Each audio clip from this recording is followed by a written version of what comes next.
Senhor Jesus, Divino Mestre, nós agradecemos pela oportunidade que se renova, para que novamente estamos reunidos, sob teu amparo, inspiração, orientação, junto aos companheiros espirituais que nos acompanham à marcha, da Fraternidade Espírita Camilo Chaves, onde espiritualmente nos colocamos para que o nosso modesto trabalho possa agregar valores aos grupos que trabalham na casa, aos irmãos que estão em recuperação, que as tuas vibrações de paz, compaixão, misericórdia nos envolvam, envolvendo todos os trabalhadores da casa e os que lá se encontram albergados. Possamos aqui realizarmos o melhor a nosso alcance, tanto em termos de assimilação quanto de irradiação dos componentes que temos recebido da espiritualidade amiga. Nesse particular, agradecemos ao companheiro Honório Onofre de Abreu pelos estudos que temos tido a honra de estudar, resumir, transformar em texto. O amigo tenha sempre luz e paz, harmonia e felicidade em seu coração. Que assim seja. Muito bem. Dando continuidade ao estudo de Gênesis, capítulo 8. Depois aí de um certo intervalo, vamos retomando aí a nossa rotina. Então, capítulo 8, versículo 17. Vamos ler aqui alguns, como sempre fazemos. Vou começar a leitura a partir do versículo 15.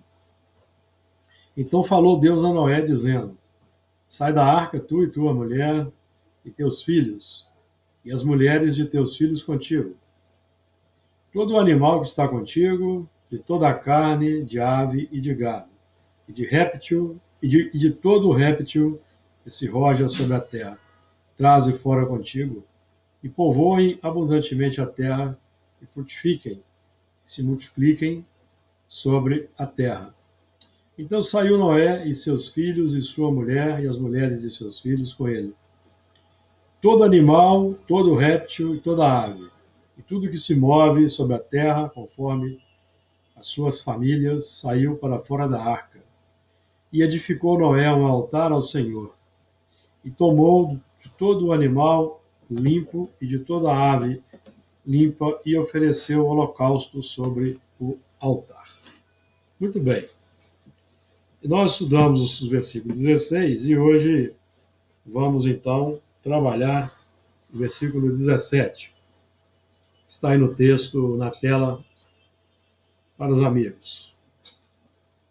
Todo animal que está contigo, de toda a carne e de gado, de ave e de gado, de todo réptil que se roja sobre a terra, traze fora contigo e povoem abundantemente a terra e frutifiquem e se multipliquem sobre a terra.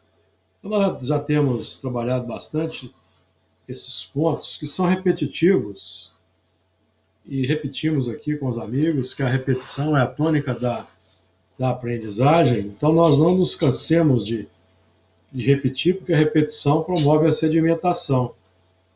E a sedimentação vai promover que o apontamento comece a permear o nosso campo consciente e induzindo-nos, assim, ao plano de operação para a concretização do que temos aprendido. Então, esse primeiro ponto, todo animal que está contigo, que o animal representa a nossa estrutura, o que nós aprendemos, desenvolvemos ao longo das reencarnações, representados pelos instintos, as ferramentas da evolução e embriões dos sentimentos. Tanto dos sentimentos que se tornam imperfeições, como o egoísmo, o orgulho, a vaidade, a cobiça, que resultam da escolha equivocada a partir do momento em que a consciência já se abriu para o entendimento da lei, e o sentimento nobre, que decorre da prática da lei, aí consciente ou inconscientemente. E aqueles que são virtuosos, mesmo posicionados fora do campo da religiosidade, são os que já desenvolveram-se segundo a lei de Deus em vários aspectos. Então a virtude é o ponto de comprovação, o atestado do cumprimento das leis de Deus. Então nós vamos posicionar agora o animal, aí nós vamos ver estudar aí individualmente cada um deles, que já estudamos anteriormente, nós vamos repassando os pontos para que então nós sedimentemos o assunto. Então, os animais representam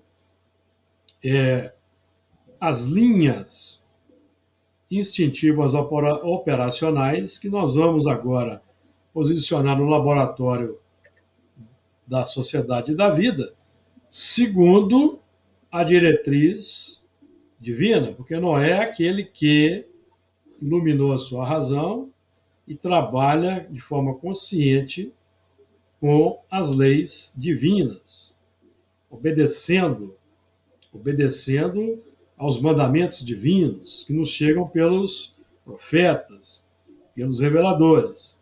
E nós vamos aplicar aqueles 2 pontos que nós aprendemos com o Espírito Lázaro, no capítulo 9 do Evangelho segundo o Espiritismo, no item 8, que trata da obediência e da resignação. A obediência é o consentimento da razão e a resignação, o consentimento do coração.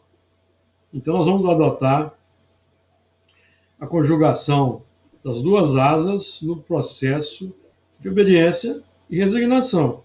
A obediência filosófica e a obediência do sentimento, dos desejos, das emoções. De acordo? Ô, Fernando, você queria falar alguma coisa? Centraliza o texto aí para a gente, que eu não estou vendo direito, por Não, favor. ele tá centralizado aqui, eu não tenho como mexer, não. Você tá vendo direitinho aí, ô Luiz? Sim, para mim tá Não, normal, ele tá centralizado, não tem como eu tá no mexer, não, centro da Fernando. tela. Tá aqui na minha. Eu acho Todo. que talvez ele queira que você role para cima um pouquinho, não? Não, quer que eu Mas não tô centralize. ainda. Bom. O que eu Não, para posso mim tá fazer, bom. o que eu posso fazer aqui é parar de compartilhar de novo, só para desencargo de consciência.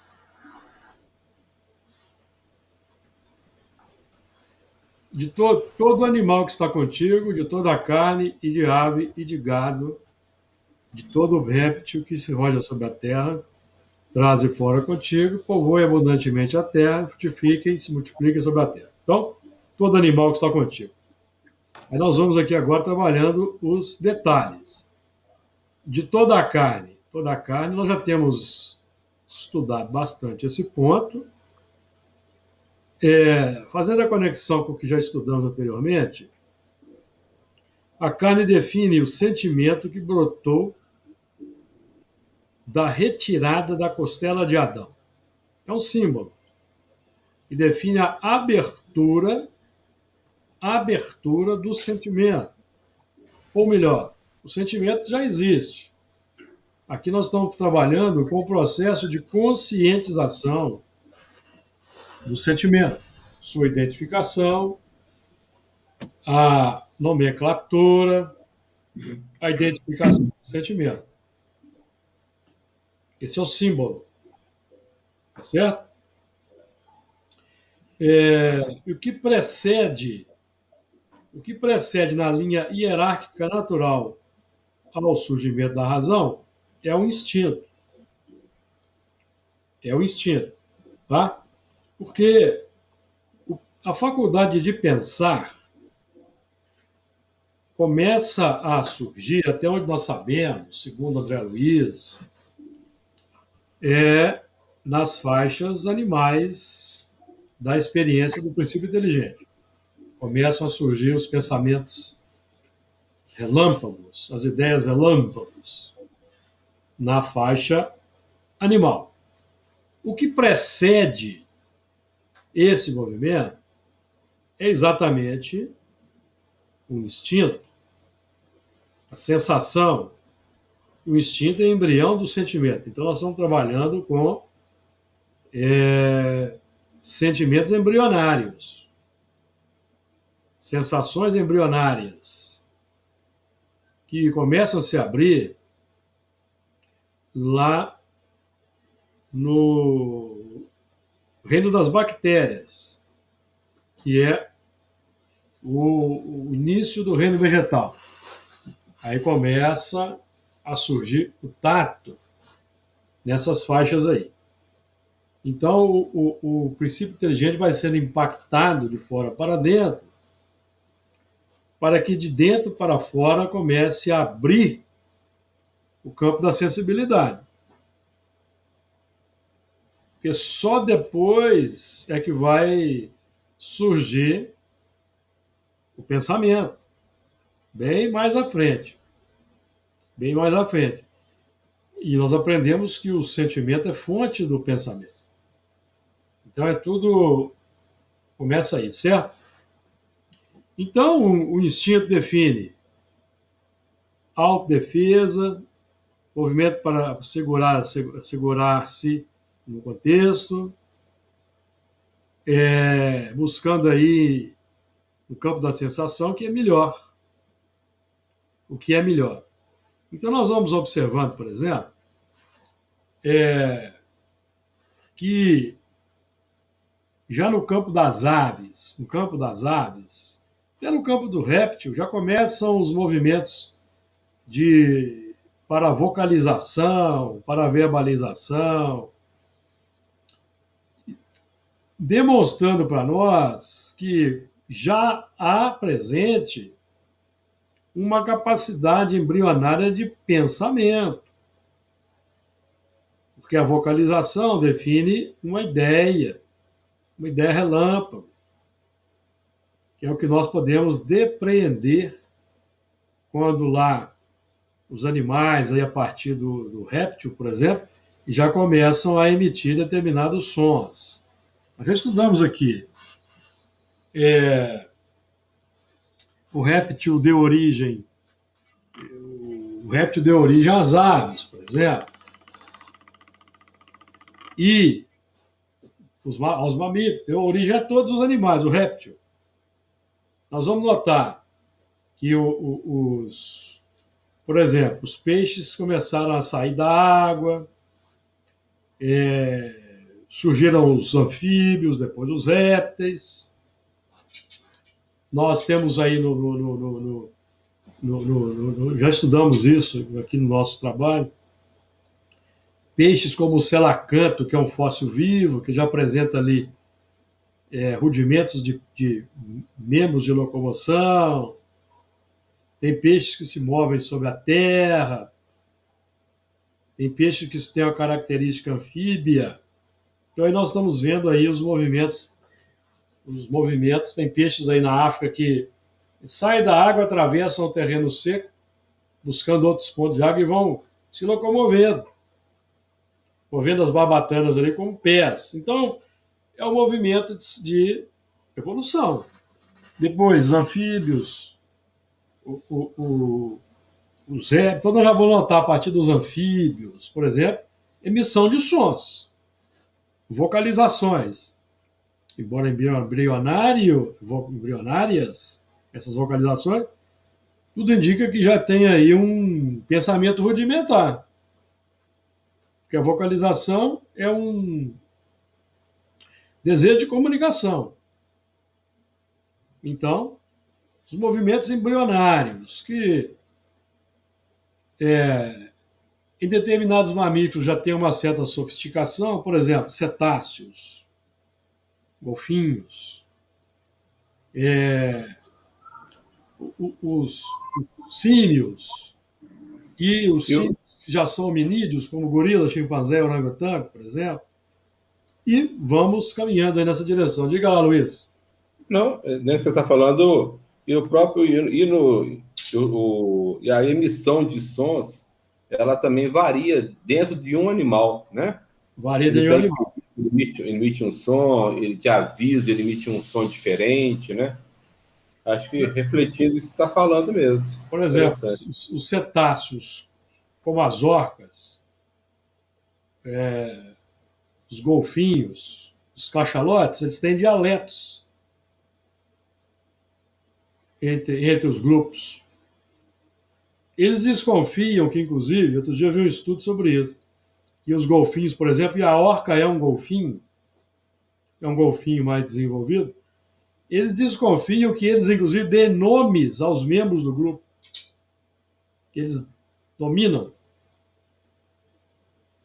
os membros do grupo. Porque eles têm uma linguagem sofisticada, uma inteligência aguçada. Então, são pontos aí que, para nós considerarmos. Então, aqui o Manuel trabalhou a questão do instinto aqui, tá? Então, tudo isso vai ser trabalhado sobre uma nova dinâmica. Então, por exemplo, nós representamos hoje o Noé num novo ciclo de evolução. O Noé que agora recicla o que aprendeu nas outras revelações, digamos assim, que antecederam, através do Espiritismo. Não quer dizer que nós seguimos aquelas revelações, não. Pelo que nós sabemos, nós somos antagonistas aí da antiguidade, das revelações trazidas pelos hebreus, seja como babilônicos, seja como romanos. É o que temos descoberto aí nos nossos trabalhos mediúnicos. Mas hoje, nós estamos aqui adotando a revelação espírita, consolador, que é o aperfeiçoamento, a sofisticação, digamos assim, das duas anteriores, em termos intelecto-morais. Mais em termos intelectuais, porque nenhum de nós tem a pretensão de superar Jesus quanto ao trabalho moral. E o trabalho dele é de um vanguardeiro, modelo e guia. Estamos longe ainda de conseguir alcançar aquela culminância. Então, hoje nós estamos aqui, nós que conhecemos Jesus pessoalmente 2000 anos atrás, mas não seguimos, fomos opositores, antagonistas, hoje estamos aqui estudando o Evangelho e o Espiritismo, plenamente concordantes com essa informação de que Jesus é o modelo e guia. O modelo e guia mais excelente que temos para pautarmos a nossa caminhada. Não é isso? E nós aí que temos aí uma ligação com o Império Romano muito forte, para nós é até interessante porque Jesus Cristo tem as mesmas letras iniciais de Júlio César. E veja que coisa interessante. E Roma é a palavra amor ao contrário. Então o símbolo é bem expressivo para nós. Hoje nós seguimos um JC de cunho bem mais avançado. Nós não admirávamos Júlio César? Admirávamos. Júlio César foi um divisor de águas na história romana. Na história romana. Então, foi aquele elemento que pôs fim à República Romana e a partir dele surgiu o Império Romano.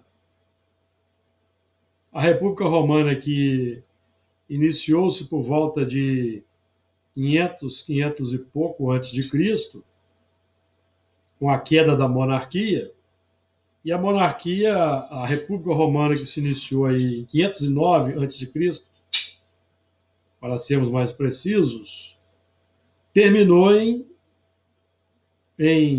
45 antes de Cristo, com o fim, com a queda das forças republicanas após a última batalha na Guerra Civil entre César e Pompeu, em 45 antes de Cristo, na Batalha de Munda.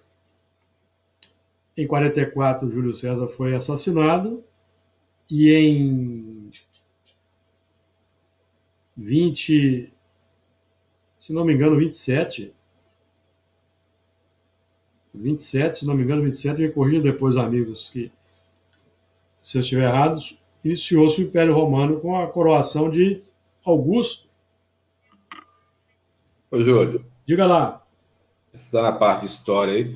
Foi nessa guerra civil que você falou aí que o Emmanuel, no livro Há 2000 anos, fala do avô, que ele participou? Foi essa guerra civil ou não?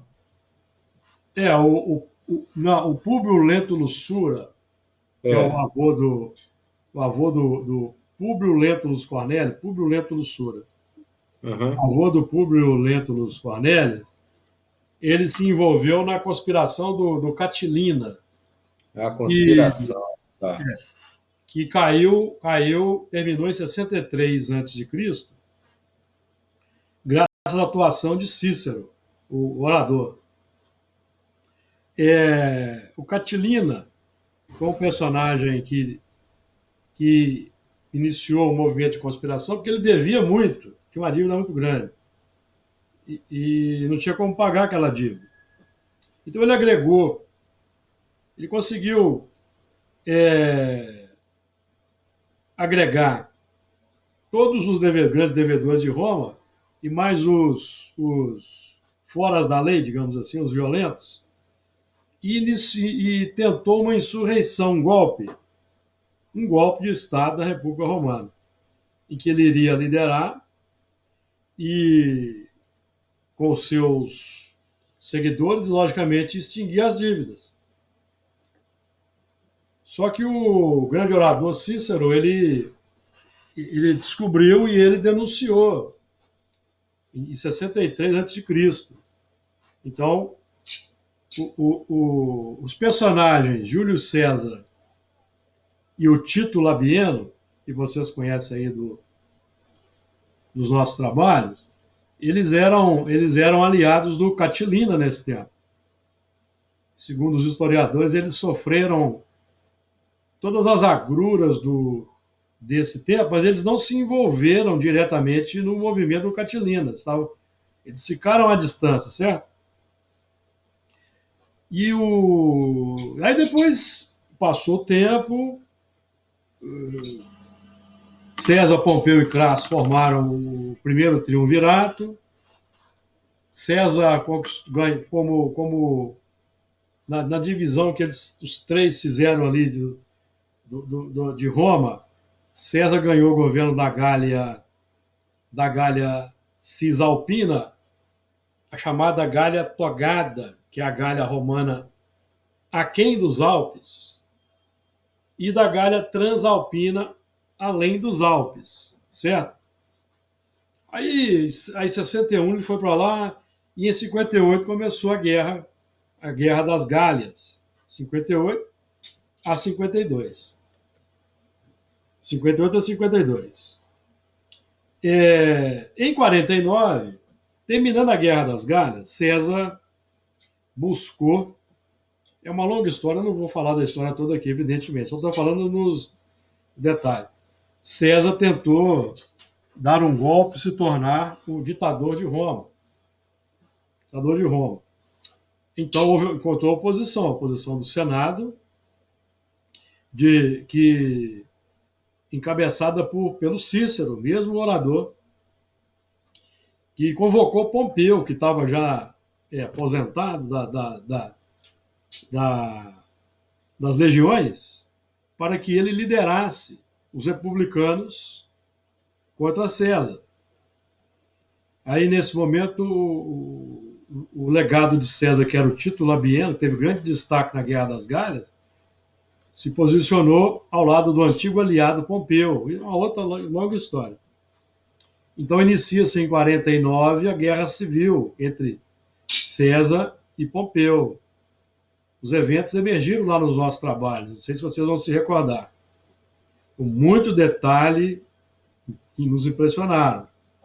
E em 45 a Guerra Civil terminou com a vitória sobre os últimos republicanos que ainda lutavam contra Júlio César na Batalha de Munda, que eram liderados pelo Tito Labieno e os filhos de Pompeu, Quinto e Sextus Pompeu. Então essa é a história. É uma história muito interessante aí, eu tenho estudado o assunto, e tem repercussões hoje A história romana está profundamente entrelaçada ou imbricada, por exemplo, com a história do Brasil, porque Tiradentes foi a reencarnação do general Mário, e ele foi enforcado em 21 de abril, que é a data de fundação do Império Romano, 21 de abril de 753. Então, nos movimentos aqui da Inconfidência Mineira, por exemplo, havia muitos daqueles romanos encarnados no Brasil. Essa história está no livro, por exemplo, Confidência de um Inconfidente. Depois, quem quiser depois conhecer o assunto, Confidências de um Inconfidente e de Mário A. Tiradentes, do Tomás Antônio Gonzaga. Muito bem. Então, é isso aí, Luiz, o que você queria dizer? Sim, só para situar a época. Sim.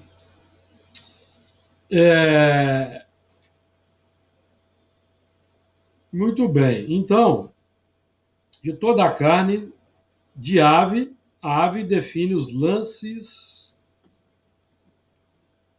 O Nora escreveu assim, ó, lances vinculados à linha detonadora de novos reflexos.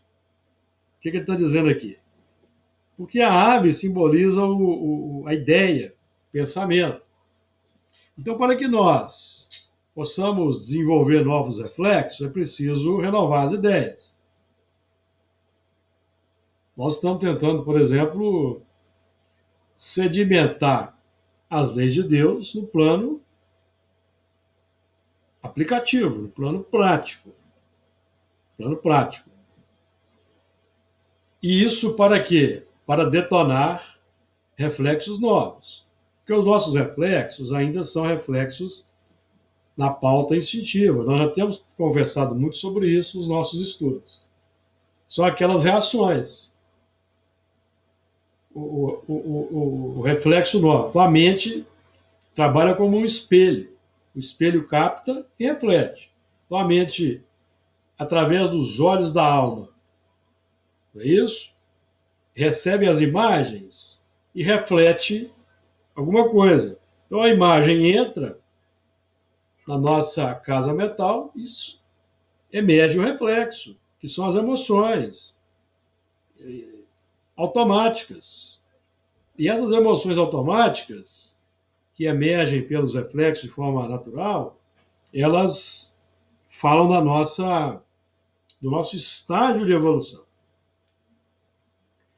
O verdadeiro espírito é reconhecido por domar as inclinações más. Por quê? Porque nós ainda somos espíritos imperfeitos, nós não somos espíritos puros.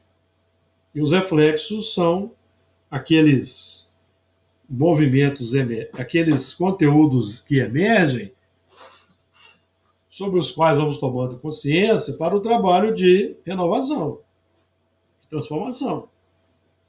Mas para que isso ocorra, é preciso novas ideias para mudar a mentalidade. Mudar a mentalidade, consequentemente, mudar os hábitos, as atitudes, as ações. Aí, no processo repetitivo de novas práticas, nós vamos instaurando, renovando, alterando os sentimentos, transformando instintos em sentimentos nobres, e estabelecendo novos reflexos. Ficou claro? Esse é o movimento. Então, a partir das aves, simbolizadas pelo pensamento. Então, a ave se lança ao voo mais alto com o papel de abrir recursos potenciais da individualidade. O que o Honório está dizendo aqui? Simboliza a nossa vinculação pelo campo do pensamento aos planos superiores, através, por exemplo, da doutrina espírita, que estamos buscando aqui incorporar. Porque, estudando a doutrina espírita, nós estamos estudando o que já representa a vivência dos espíritos superiores, que eles já vivem. Então, quando se diz que Jesus, por exemplo, é um espírito da categoria dos Messias, que são aqueles nossos irmãos que já alcançaram um tão alto grau de evolução, que se tornaram infalíveis daí por diante, mesmo na encarnação, significa que os seus reflexos são todos eles virtuosos, não existem mais reflexos instintivos humanos. Já venceram, todos eles. Então Jesus, por exemplo, não ficava com raiva, não sentia ódio, não sentia ira, não sentia rancor, não sentia ciúme, não sentia inveja, não sentia egoísmo, nem orgulho, nem vaidade, nem cobiça. Por quê? Porque é um espírito que já alcançou um grau supremo de evolução. O grau supremo de evolução é alcançado como nós transformamos todos os instintos em sentimentos nobres. Então nós podemos reencarnar com tranquilidade que não há perigo mais de falência, de erro. Se for claro, amigos, esse é um ponto importante. Porque aí, vez que outra, nós encontramos elementos que querem reduzir Jesus a uma condição humana. Ah, porque ele estava no corpo, ele sentia. Não, o corpo é vestimenta. O corpo é neutro.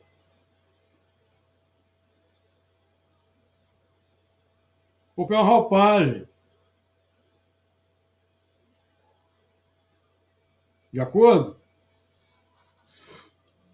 E de ave e de gado, o gado simboliza o animal domesticado. Por exemplo, o gado já se alimenta da erva verde, então é um símbolo. Então aí já está presente a fotossíntese, e que é a sintetização da luz.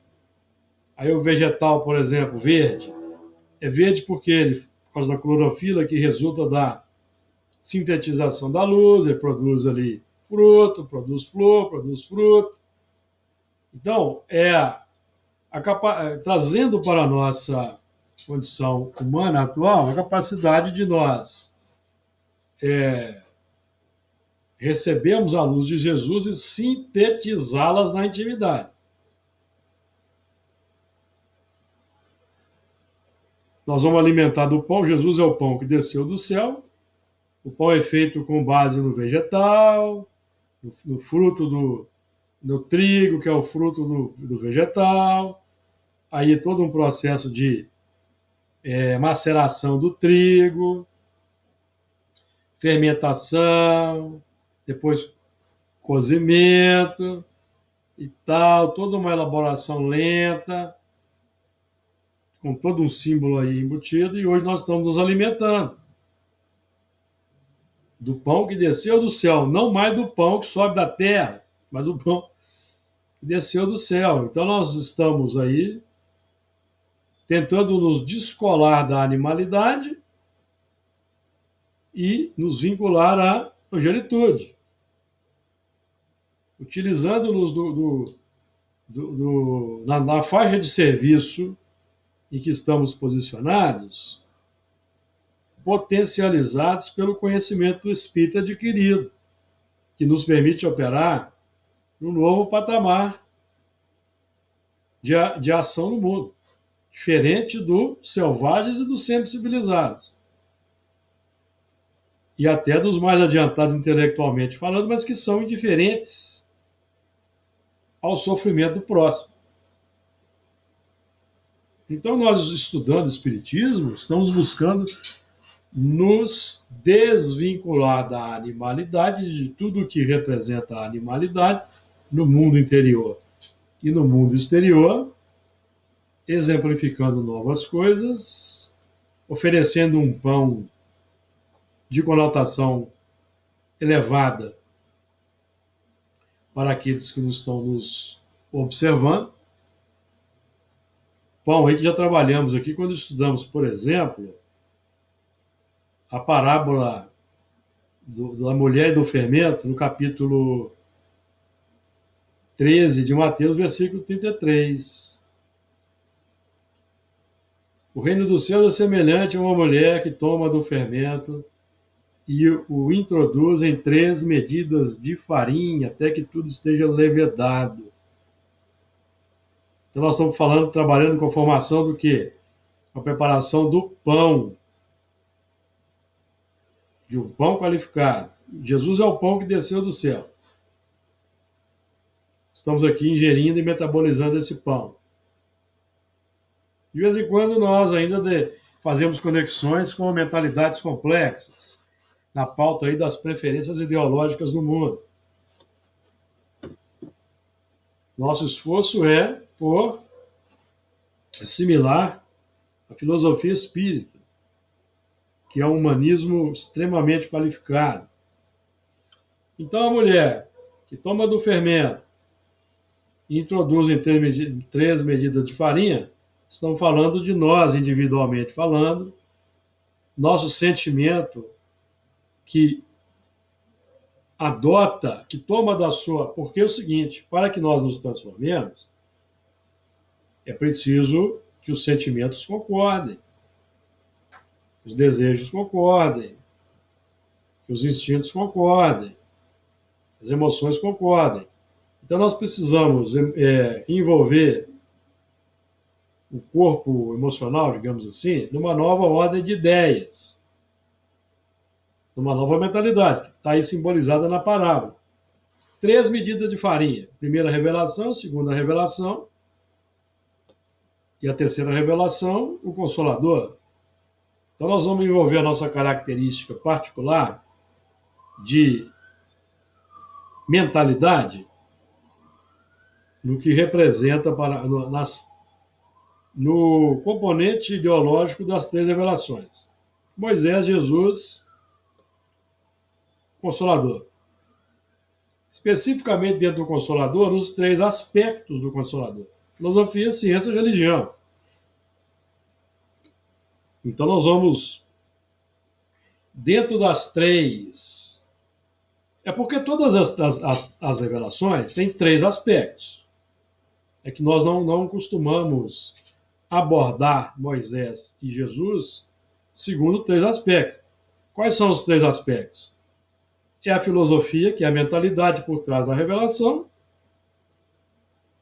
A ciência, que é a prática operacional na aplicação do conteúdo filosófico no laboratório experimental da vida, consequentemente, renovando sentimentos. 3 aspectos. O sentimento é que revela para o mundo a incorporação da mentalidade, é o sentimento. O sentimento é fonte dos pensamentos. Jesus, nós podemos adotar com tranquilidade os mesmos 3 aspectos, que nós estamos trabalhando com um triângulo de forças dinâmico, natural, que expressa a evolução, ou em que a evolução se expressa: mentalidade, prática, sentimento. Então, Jesus, praticando o que praticou entre nós, as suas ações, observando as ações e os sentimentos, nós depreendemos a filosofia. Qual é a filosofia? Prática integral da lei de Deus. 3 aspectos. Se me amardes, guardareis os meus mandamentos. Mandamento é um conjunto ideológico, conjunto filosófico.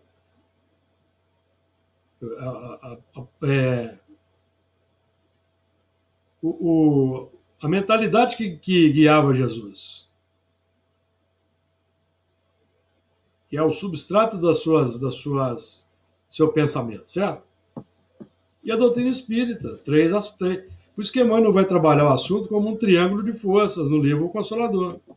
Um triângulo de forças. Mentalidade, prática, sentimento. A nossa dinâmica operacional. Nós todos agimos assim no mundo. Nós cultivamos uma mentalidade, praticamos no mundo e os sentimentos decorrem desse binômio. Ou vocês nunca perceberam que isso é uma dinâmica natural? Nós estamos aqui buscando qualificar com uma mentalidade nova. Qualificar essa dinâmica operacional. Conhecer e entender essa dinâmica operacional. Tomar as rédeas do processo consciente de evolução, que é o termo que o Honório usava. Olha onde o gado nos levou, hein? E qual é o objetivo? Já que nós estivemos conversando aqui rapidamente antes, eu e o Fernando, o objetivo é que esse fermento que nós introduzimos aí em 3 medidas de farinha e que vai reformular nossa concepção e vivência, depois cada um de nós individualmente vai ser um multiplicador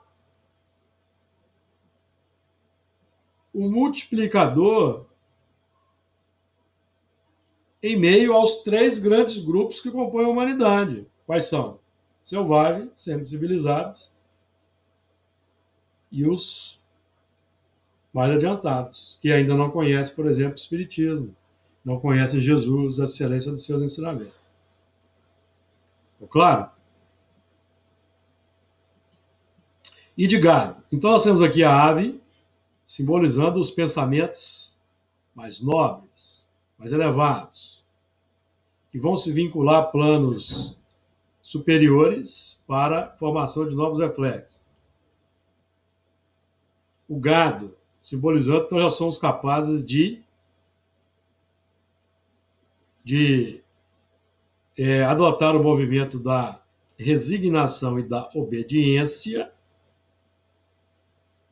nos alimentarmos de uma erva verde mais qualificada, de um vegetal mais qualificado, simbolizado na videira e na oliveira,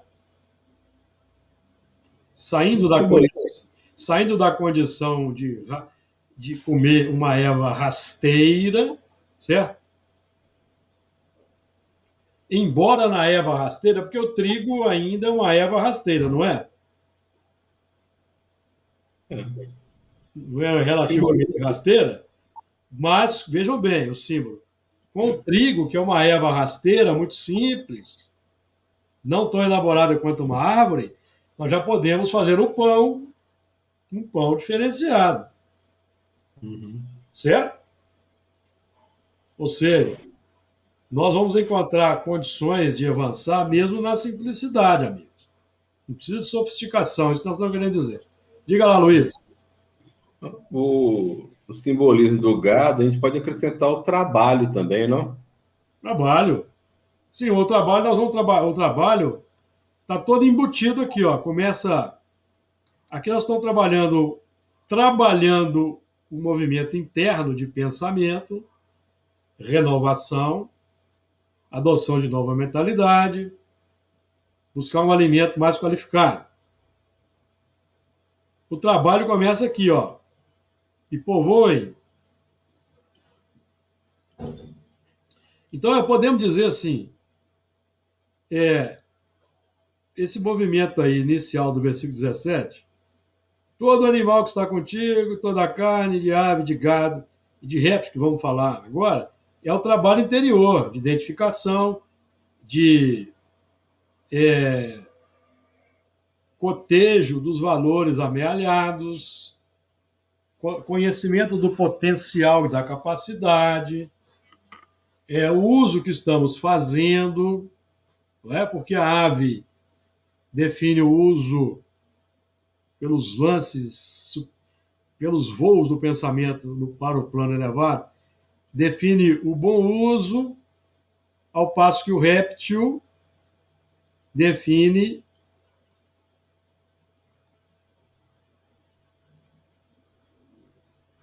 de um lado, no plano complexo, a onda mental que rasteja, vamos fazer aqui aquela conexão com a serpente, mas no plano positivo, o que nós estamos falando aqui? Se o réptil está ligado ao plano do subconsciente, às linhas mais instintivas, certo? Nós, quando falamos que o réptil define, simboliza a capacidade de rastejar, nós estamos trabalhando com a capacidade de vinculação ao terreno. Ou seja, nós vamos agora porque os movimentos religiosos, até o advento do Espiritismo, nos colocavam simplesmente no plano místico de uma adoração exterior. Não havia uma ênfase religiosa para a vivência, para a prática. A doutrina espírita veio retificar esse erro que nós realizamos no plano religioso. Por isso que o lema espírita qual que é? Fora da caridade não há salvação. Então é a capacidade, amigo, de transformar o conhecimento espírita que estamos recebendo em alimento para aqueles que têm fome na sociedade. Transformar num pão qualificado. Para isso, eu preciso conviver. Eu preciso conviver em meio à sociedade. Para que eu manifeste bons hábitos, bons exemplos, novas ideias, novas palavras, novos pensamentos, para levedar toda uma massa. Levedar toda uma massa, a massa humana, carecente de valores nobres ou não está carecente de valores nobres. Não é Kardec que diz isso para nós? No Livro dos Espíritos? Não é? Por exemplo, quando nós estudamos a questão, se não me engano, é 685, Kardec vai dizer assim, ó, não, é 917, quer ver? É que elas se parecem muito. Os comentários são muito parecidos. Quer ver? Deixa eu só achar aqui.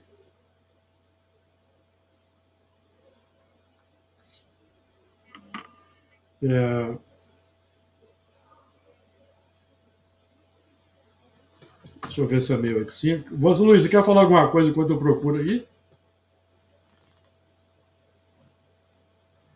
Aqui, eu achei, ó. Considerando-se aluvião de indivíduos que todos os dias são lançados na torrente da população, sem princípios, sem freio e entregues a seus próprios instintos, serão de espantar as consequências desastrosas que daí decorrem? Kardec chama a atenção para quê? Para a educação. Educação das massas. Mas é preciso que nós aqui não fiquemos, não façamos um recorte do pensamento de Kardec e adotemos só uma faceta, porque nesse texto aqui ele começa falando que o forte deve trabalhar para o fraco, que não tendo este família, a sociedade deve fazer as vezes desta, os espíritos, certo? Que não basta se diga ao homem que precisa trabalhar, que é preciso que haja trabalho, que quando se generaliza a suspensão do trabalho assume a proporção de um flagelo, com a miséria, Então, ele associa duas coisas. É preciso gerar trabalho, a sociedade precisa ajudar os fracos, que não têm condições de trabalhar, precisa gerar trabalho para aqueles que têm condição de trabalhar, e precisa educar aqueles que são lançados na torrente da população. Quais são esses espíritos que são lançados na torrente da população? Capítulo 3 do Evangelho segundo o Espiritismo, item 14, os selvagens e os semi-civilizados.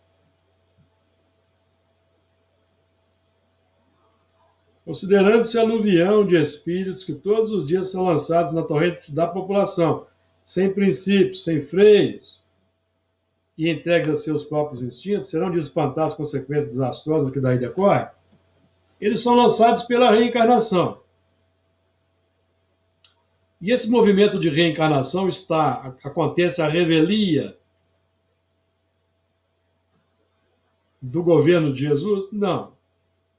Acontece com a permissão de Jesus. Para que os mais adiantados possam auxiliar os menos adiantados por meio do contato social. Estamos trabalhando aqui com 3 questões. 685A,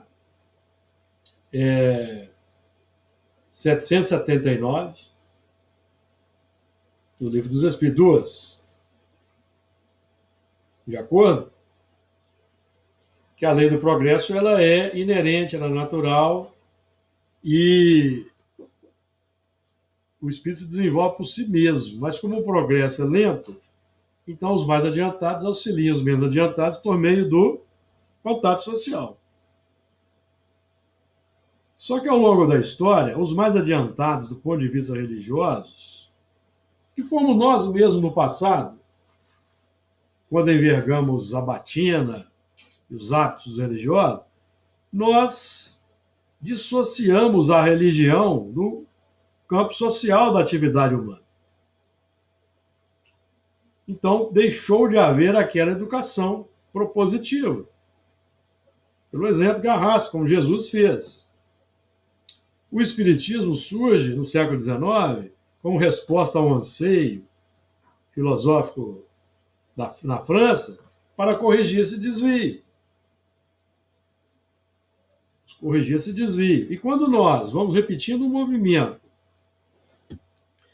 de mantermos o Espiritismo encerrado dentro dos templos espíritas ou nos ambientes sofisticados, tecnológicos, dos tapetes vermelhos, dos congressos, dos simpósios, dos palestrantes que desfilam seus títulos acadêmicos e sociais, nós estamos fazendo um movimento repetitivo, elitizando o movimento e deixando de estabelecer a conexão pelo contato social com quem necessita, que são os carentes. Então nós vamos encontrar, por exemplo, no nosso movimento espírita, grupos espíritas que não têm nenhum telefone para alguém buscar um socorro. Não tem. São grupos espíritas que se dedicam apenas ao estudo. Estudo intelectual. Não existe ali um movimento de amparo à carência, à necessidades básicas das pessoas, porque como vivemos infelizmente, nós ainda vivemos num mundo de expiações e provas, e num país que não é decisivamente, pelo menos ainda, a pátria do Evangelho, que não reflete a lei do Cristo, então é preciso ajudar essa população.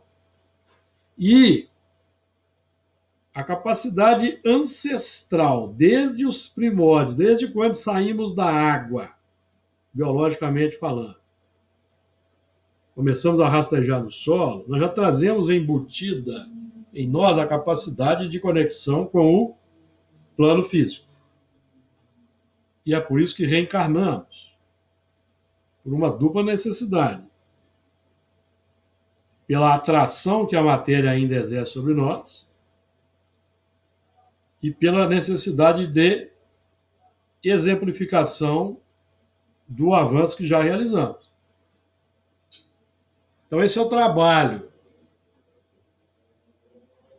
O trabalho no campo aí dos animais, ele estava circunscrito a alimentar-se, reproduzir-se, conquistar território e repousar. Não era esse o trabalho? Agora, o trabalho nosso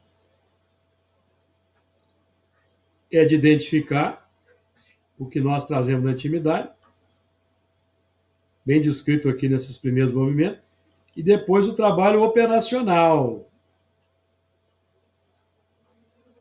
Operacional. Então, começa já desde os primeiros movimentos de vinculação ao campo social, e aí a necessidade do trabalho nos obriga, a necessidade por exemplo, de ganhar dinheiro para sobreviver, nos obriga, então, ao contato social. É uma sabedoria divina. A busca pelo ganha-pão, pelo dinheiro, pelo recurso, nos obriga, naturalmente, ao trabalho do contato social. Agora, o nosso trabalho começa aqui, espiritualmente e espiriticamente falando, povoar abundantemente a terra de quê? De novos valores. A terra do coração e a terra ao nosso derredor. Onde está isso no Livro dos Espíritos? Por exemplo, podemos conjugar duas questões. 913. 913 nos fala do combate ao egoísmo. 913 nos fala do combate ao egoísmo. E a 914 nos fala da reforma das instituições. A renovação da sociedade. Que também está delineada por Kardec nesse seu comentário à questão 685. Vamos voltar a ele? 685. Qual que é o trabalho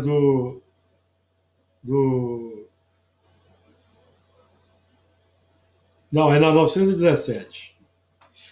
917. Na sequência aqui do... Veja bem, Allan Kardec coloca essas questões.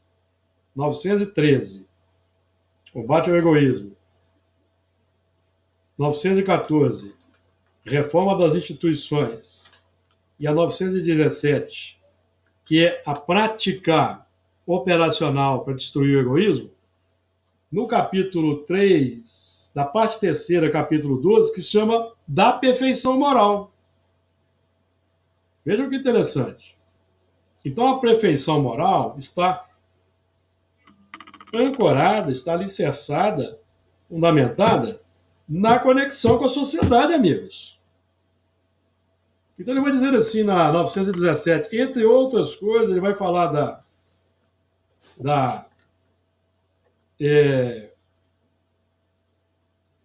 vai falar assim, de todas as imperfeições humanas, o egoísmo é a mais difícil de desenraizar-se, porque deriva da influência da matéria.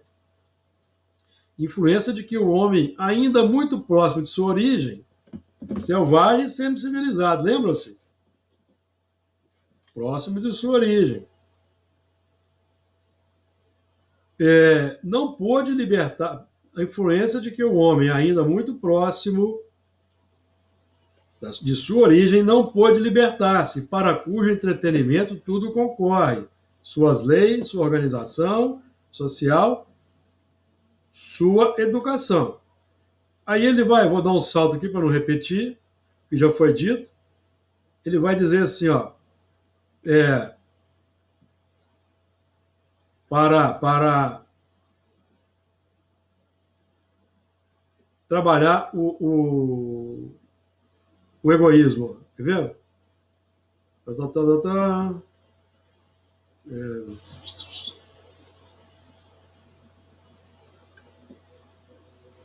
Deixa eu ver se é aqui mesmo. choque o homem experimenta, precisa da caridade. Eu acho que é no 685 mesmo, quer ver?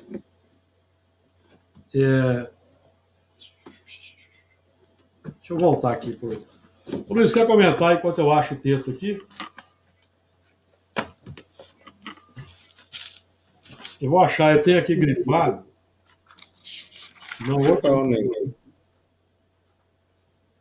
Ele vai dizer assim, né, que nós devemos buscar na sociedade. Deixa eu achar aqui, eu já tenho isso anotado aqui. Ó.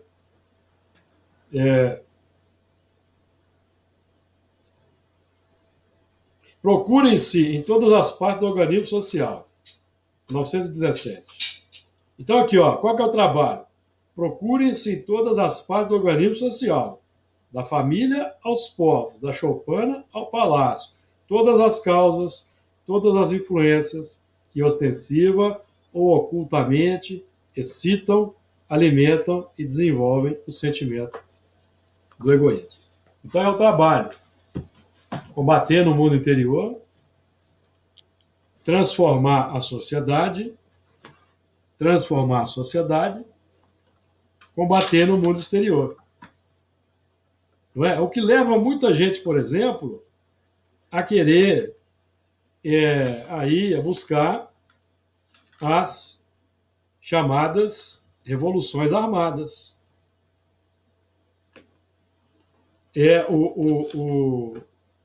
O movimento de... o que eu estava lendo, o que acontece? Eu estava lendo a resposta no meu livro, e esse comentário está no texto de Kardec, né? Está no texto de Kardec. Por isso que eu não achei que não... Eu tive que recorrer aqui ao outro livro, onde eu grifei, né? Tá aqui eu vou até grifar aqui neste aqui, porque quando nós chegamos aqui nessa parte do livro, lá na frente do estudo que nós estamos fazendo, sistematizado, nós vamos, então, analisar esse assunto. Então é isso, amigo. Nosso trabalho agora, semana que vem a gente vai continuar, é nesse campo aí, no campo prático. Não é? Semana que vem, vamos continuar aqui no Gênesis, né? No campo prático. Nós vamos procurar aí na sociedade, de forma, não é? Nós não vamos conseguir mudar as instituições individualmente, mas nós podemos dar o nosso exemplo. Uhum. Não é? Sim. Dar o nosso exemplo. Por exemplo, pelo Instituto aí das eleições, nós temos a possibilidade de fazer as escolhas. Uhum. E, segundo aí a nossa melhor intenção, para que a Terra vá se transformando. Que os espíritos concorrem, está na 916 do Livro dos Espíritos. Os espíritos vêm apressar, não é isso? Os espíritos vêm apressar, vêm potencializar esse movimento. Se não me engano, é na questão aqui, ó. Esse é o reinado do bem que os espíritos estão incumbidos de preparar. A questão 916, para nós, ela é resumida, resume tudo. Quanto maior é o mal, mais hediondo se torna. Era preciso que o egoísmo produzisse muito mal para que compreensível se fizesse a necessidade de extirpá-lo. Os homens, quando se houverem despojado do egoísmo, que os domina, viverão como irmãos, sem se fazerem mal algum. Viverão como irmãos, sem se fazerem mal algum, auxiliando-se reciprocamente, impelidos pelo sentimento mútuo da solidariedade. Por isso que o lema de Kardec é trabalho, solidariedade, tolerância. Então, o forte será o amparo e não o opressor do fraco. E não mais serão vistos homens a quem falte o indispensável, porque todos praticarão a lei de justiça. Esse é o reinado do bem que os espíritos estão incumbidos de preparar. Então, o reinado do bem, amigos, não é um reinado místico. religioso. Não, é um reinado do bem ancorado, alicerçado no bem-estar social. E esse é o nosso trabalho aqui, ó. E povoem abundantemente a terra e multipliquem sobre a terra, que nós vamos abordar semana que vem, que é o trabalho de demonstrar na sociedade a excelência do que nós adotamos, para que isso vá fermentando todo um grupamento e vamos avançando mais rapidamente, conforme for a nossa força de vontade. E Jesus nos favoreça a realização desses bons propósitos.